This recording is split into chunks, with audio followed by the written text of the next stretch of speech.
Pada bulan Februari tahun ini, saya 3 hari berada di negara yang lebih lambat 5 jam dari waktu Indonesia. Perjalanan bisnis, walaupun singkat, membuat pencerahan baru pada diri saya di dalam cara memandang bisnis untuk kaum milenial ini. Hal ini membuat saya komentar dalam hati, kok nggak pinter-pinter ya saya ini jadi orang. Dalam hal bisnis, belajar mulu. Salah satu bisnis yang baru mulai jalan mengharuskan saya berada di Spanyol. Sebagai salah satu pemain terbaik di Eropa, perusahaan mitra saya ini mengundang untuk penandatanganan perjanjiannya langsung di Madrid, markas perusahaan tersebut. Yang saya mau ceritakan bukan usaha saya, tetapi pengalaman bersama mitra saya di saat makan siang di hari terakhir. Kami bertujuh dari 6 negara berbeda asalnya. Saya berdua dari Asia, yang sisanya dari Irlandia, Portugis, 2 dari Spanyol, dan 1 dari Jerman. Dalam diskusi santai tersebut, salah satu dari mereka berkata, "Kamu beruntung ya tinggal di Indonesia, karena kami di Eropa sudah kecil sekali peluang kami untuk bisa menemukan pain point." Sahabat semua pasti tahu mengenai pain point. Saya selalu ulang-ulang dalam video yang lalu,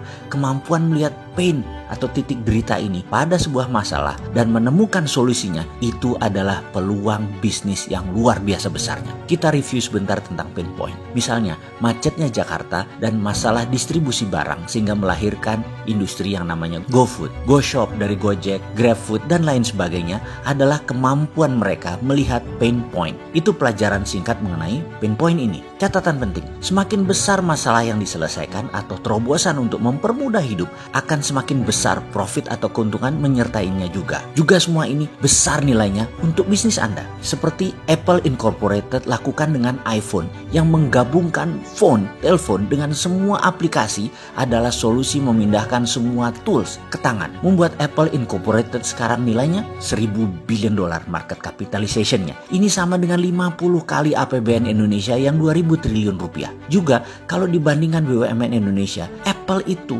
nilainya 100 kali lebih besar dari BUMN. Ya sudahlah, itu lesson learn bagi pengelola BUMN yang sering netek, minta nenen ke APBN sampai 150 triliun lagi sekarang. Sekali lagi, jangan mentang-mentang deh Anda ada APBN, Anda menjadi tidak survive begitu sih berbisnisnya. Lu tuh nggak ada apa-apanya, sudah nggak terlalu produktif BUMN-nya, masih netek lagi sama pembayar pajak. Lalu hebatnya di mana? Bener deh, ada lebih dari 500 perusahaan di dunia ini yang asetnya serta kapitalisasinya lebih besar dari seluruh nilai BUMN kalau digabungkan. Dan mereka gak minta APBN negaranya. Ngaca ya dalam mengelola BUMN. Hati-hati ke depannya. Rencana Anda harus benar-benar supaya jangan diledekin kayak gini. Jadi saat ini kita sudah paham kan tentang pain point secara sekilas. Nah, di Eropa kata mereka, kita mau buat apa lagi? Semua sudah ada. Mulai dari yang besar seperti IKEA sampai yang kecil buat jeans dilukis. Semua orang seakan-akan do something dalam tanda petik. Sudah nggak ada pain point lagi yang bisa diselesaikan. Semua pain sudah hilang. Kami terus mencari dan mencari. Terus mencoba semua orang berpindah negara satu negara Eropa lainnya. Dan generasi muda sekarang paling-paling bekerja jadi pegawai saja maksimum bisanya. Bayangkan, sampai nano niche sudah ada pemainnya.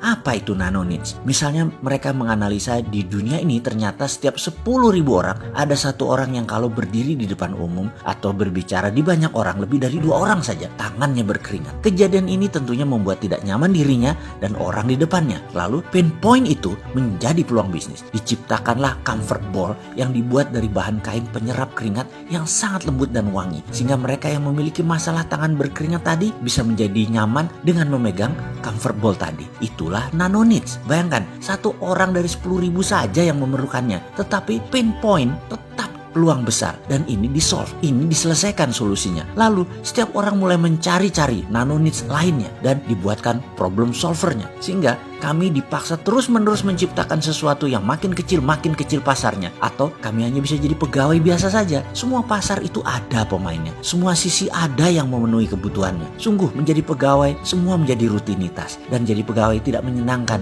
dalam jangka panjang. Kami selalu membayangkan Asia seperti Indonesia. Wih, pasti enak banget di Indonesia. Surga, di mana-mana masih banyak peluang, masih major needs bahkan belum ada yang memainkannya. Di mana-mana banyak pain point yang masih bisa bisa menjadi peluang dan masih banyak yang harus diselesaikan. Beruntungnya ya kalian itu hidup di wilayah economic growth. Sumber daya manusianya ada dan muda lagi, rata-rata 27 tahun usia demografiknya. Ada sumber alam yang luar biasa banyaknya. Pasti semua orang bergairah sekali ya di Indonesia itu. Saling isi, saling menutupi semua pain point. Mendengar itu saya tertawa dalam hati. Mana ada yang mikirin pain point di Indonesia? Yang ada hanya mikirin politik. Gak ada terobosan solusi ekonomi bernegara karena mereka terlalu memuja obor dan IMF. Rakyat di mana-mana bicaranya dan komentarnya hanya politik. Gak ada tuh yang mau bekerja berkreasi menciptakan solusi dari pain point ini, bro. Lu pade aja masuk Indonesia lagi deh, jajah lagi deh tuh Indonesia daripada dijajah Tiongkok. Jorok orangnya, bener ya. Jangan-jangan lebih enak dijajah Eropa. Seenggaknya pada minta kawin sama bule Eropa, cowok ceweknya. Kawin campuran itu biar turunannya pada keren-keren, jadi pada Indo.